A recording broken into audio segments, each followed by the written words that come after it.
Bangladesh Jamaat Islami Jagannathpur union কর্তৃক আয়োজিত আজকের এই ঈদ পুনর্মিলনী অনুষ্ঠানের সম্মানিত সভাপতি, উপস্থিত আছেন প্রধান অতিথি, সম্মানিত জেলা আমির সহ বিভিন্ন পর্যায়ের জেলা উপজেলা নেতৃবৃন্দ, সামনে উপস্থিত জামাত ইসলামের কর্মী ভাইয়েরা।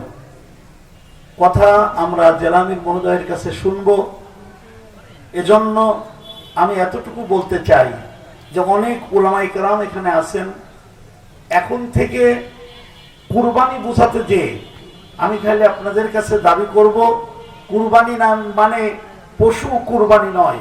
কুরবানি মানে আপনার সিদ্ধান্ত, আপনার মতকে সব কিছু ফেলে কোরআনের রাস্তায় এনে দেওয়াই হলো কুরবানি। যদি আপনার মত কোন চাচা বেজার হবে, কোন ভাই বেজার হবে, কোন নেতা বেজার হবে, ওটা দেখার সময় নাই।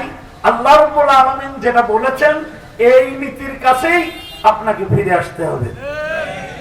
এরপরে আব্দুস সাত্তার যে কথাটি বলেছে, আমি ওই কথাটি, কারণ অন্যান্য নেতাদের ক্ষেত্রে আমরা অনেক কথা জানি, আমাদের নেতাদের কথাটা মানুষের কাছে আরো বেশি পৌঁছাতে হবে।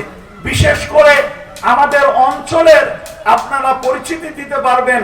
আমাদের অঞ্চলের একজন সচিব ছিল আমানুল্লাহ, চিনেন আপনারা? শিলাইদা বাড়ি। আওয়ামী লীগ সরকারের সময়ে দুর্নীতি না করার কারণে যমুনা ব্রিজের দায়িত্ব পালন করার সময় 55 লক্ষ টাকা সরকারের ফান্ডে জমা দেওয়ার কারণে সরকার তাকে পুরস্কার দিয়েছিল। এটা হলো জামাত ইসলামের সম্পদ।